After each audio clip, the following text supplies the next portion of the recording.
ഇസ്രായേലിൻ്റെ കാര്യം കഷ്ടത്തിലാകുമെന്നുള്ള റിപ്പോർട്ടുകളാണ് വരുന്നത്. ഇത് വലിയ പ്രാധാന്യമുള്ളൊരു വിഷയമാണ്. കാരണം ഇസ്രായേലിനെ ഇപ്പോൾ ഏറ്റവും കൂടുതൽ വെള്ളം കുടിപ്പിച്ചുകൊണ്ടിരിക്കുന്നത് ഹൂത്തി വിമതരാണ്.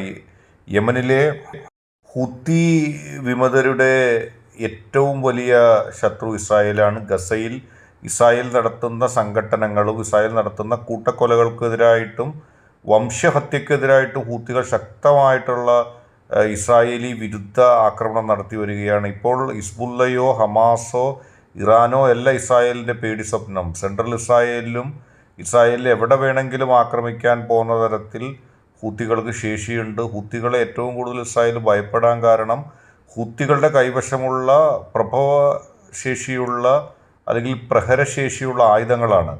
ഈ ആയുധങ്ങൾ ഇസ്രായേലിലേക്ക് ഓരോ ദിവസവും ഹൂത്തികൾ തൊടുത്തുകൊണ്ടിരിക്കുന്നു.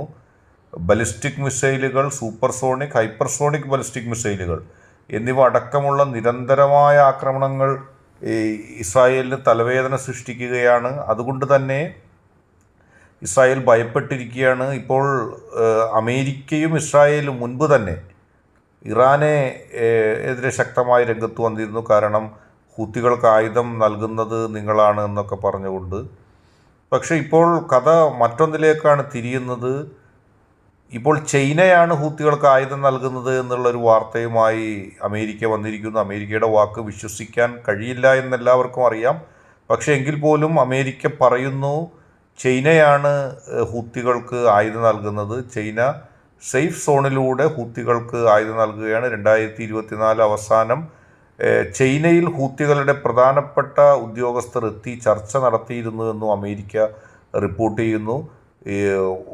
ഹൂത്തികൾക്ക് ആയുധം നൽകുന്ന പ്രധാന ചൈനീസ് ആയുധ കമ്പനികളുടെ വിശദ വിവരങ്ങളും വാഷിങ്ടൺ പുറത്തു വിടുന്നു എന്നുള്ള വാർത്തയാണ് വരുന്നത്. ഏതായാലും ഇസ്രായേലിനും അമേരിക്കയ്ക്കും ഈ ചൈന ആയുധം നൽകുന്നുണ്ടെങ്കിൽ അവരുടെ കാര്യം കഷ്ടത്തിലാണ്. കാരണം തദ്ദേശീയമായി ആയുധ നിർമ്മാണത്തിൽ ഏർപ്പെടുന്ന ഹൂത്തികൾക്ക് സാങ്കേതിക വിദ്യയും ആയുധങ്ങളുടെ പാർട്സുകളും ചൈന നൽകുന്നുണ്ടെന്ന് ഈ അമേരിക്ക ആരോപിക്കുന്നുണ്ട്.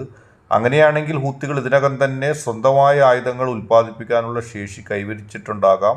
അങ്ങനെയാണെങ്കിൽ ഇസ്രായേലിൻ്റെ കാര്യം കഷ്ടമാണ്. കാരണം ഇസ്രായേലിന് അമേരിക്ക ആയുധം നൽകുമ്പോൾ ചൈനയെപ്പോലുള്ള അമേരിക്കക്കൊപ്പമോ അല്ലെങ്കിൽ അതിനേക്കാൾ കൂടുതലോ ശക്തിയുള്ള ഒരു മഹാരാജ്യം ഹൂത്തികളെയും സഹായിക്കുന്നുവെന്ന് പറയുന്നു.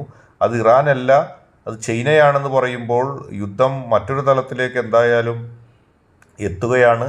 ഹൂത്തികളുടെ ആക്രമണങ്ങളുടെ ശക്തി അറിഞ്ഞപ്പോഴാണ് അമേരിക്കയും ഇസ്രായേലും ഒരുപക്ഷെ ഇത്തരം കാര്യങ്ങളെക്കുറിച്ച് കൂടുതൽ ചിന്തിച്ചത്. ഏതായാലും ഇസ്രായേലിൻ്റെ കാര്യം കട്ടപ്പോവുകയാണെന്നുള്ള കാര്യത്തിൽ സംശയമില്ല.